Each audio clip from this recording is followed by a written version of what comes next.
മുണ്ടക്കെ ചൂരൽമല ഉരുൾപൊട്ടൽ ദുരന്ത ബാധിതർക്കുള്ള ടൗൺഷിപ്പിന് ഈ മാസം 27-ന് മുഖ്യമന്ത്രി തറക്കല്ലിടും.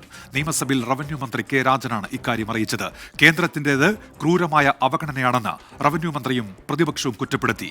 പുനരധിവാസ പ്രവർത്തനങ്ങളിൽ സംസ്ഥാന സർക്കാരിന് ഗുരുതര വീഴ്ചയുണ്ടായെന്ന് വി.ഡി. സതീശൻ പറഞ്ഞു.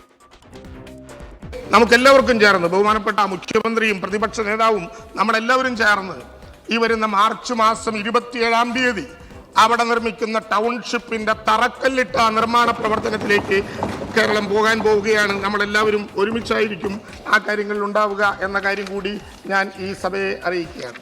പുനരധിവാസം വൈകുന്നു എന്ന് ചൂണ്ടിക്കാട്ടി പ്രതിപക്ഷം കൊണ്ടുവന്ന അടിയന്തര പ്രമേയ നോട്ടീസിന് മറുപടി പറയുമ്പോഴായിരുന്നു മന്ത്രിയുടെ ഈ പ്രഖ്യാപനം. കൽപ്പറ്റ MLA ടി സിദ്ദിഖാണ് വിഷയം നിയമസഭയിൽ ഉന്നയിച്ചത്. പുനരധിവാസം വൈകിയെന്ന് സമ്മതിച്ച റവന്യൂ മന്ത്രി കേന്ദ്രവും കോടതി ഇടപെടലുമാണ് ഇതിന് കാരണമെന്ന് പറഞ്ഞു. കേന്ദ്രം സംസ്ഥാനത്തിന്റെ മുമ്പാകെ ഒരു ഗാർഡിയൻ ഏഞ്ചൽ അവതരിപ്പിക്കണം. സാർ, യഥാർത്ഥത്തിൽ ഗാർഡിയൻ ഏഞ്ചലായിട്ടല്ല, ചെകുത്താനായിട്ട് അവതരിക്കുന്ന സ്ഥിതിവിശേഷമാണ് കേന്ദ്ര ഗവൺമെന്റ് ഈ നാടിനോടും ഈ നാട്ടിലെ മനുഷ്യരോടും ചെയ്യുന്നത് എന്ന് നാം കാണുകയാണ്. കേരളത്തോട് കേന്ദ്രത്തിൻ്റേത് ക്രൂരമായ അവഗണനയാണെന്ന് പ്രതിപക്ഷവും കുറ്റപ്പെടുത്തി. എന്നാൽ ദുരന്തമുണ്ടായി 8 മാസമായിട്ടും ഗുണഭോക്താക്കൾക്കുള്ള പട്ടിക പോലും അന്തിമമാക്കാത്ത സംസ്ഥാന സർക്കാരിൻ്റേത് ഗുരുതര വീഴ്ചയാണെന്ന് പ്രതിപക്ഷ നേതാവ്. എത്രമാത്രം പ്രശ്നങ്ങളാണ് ഈ ലിസ്റ്റിൽ മുഴുവൻ അപാകതകളുടെ കൂമ്പാരമാണ്.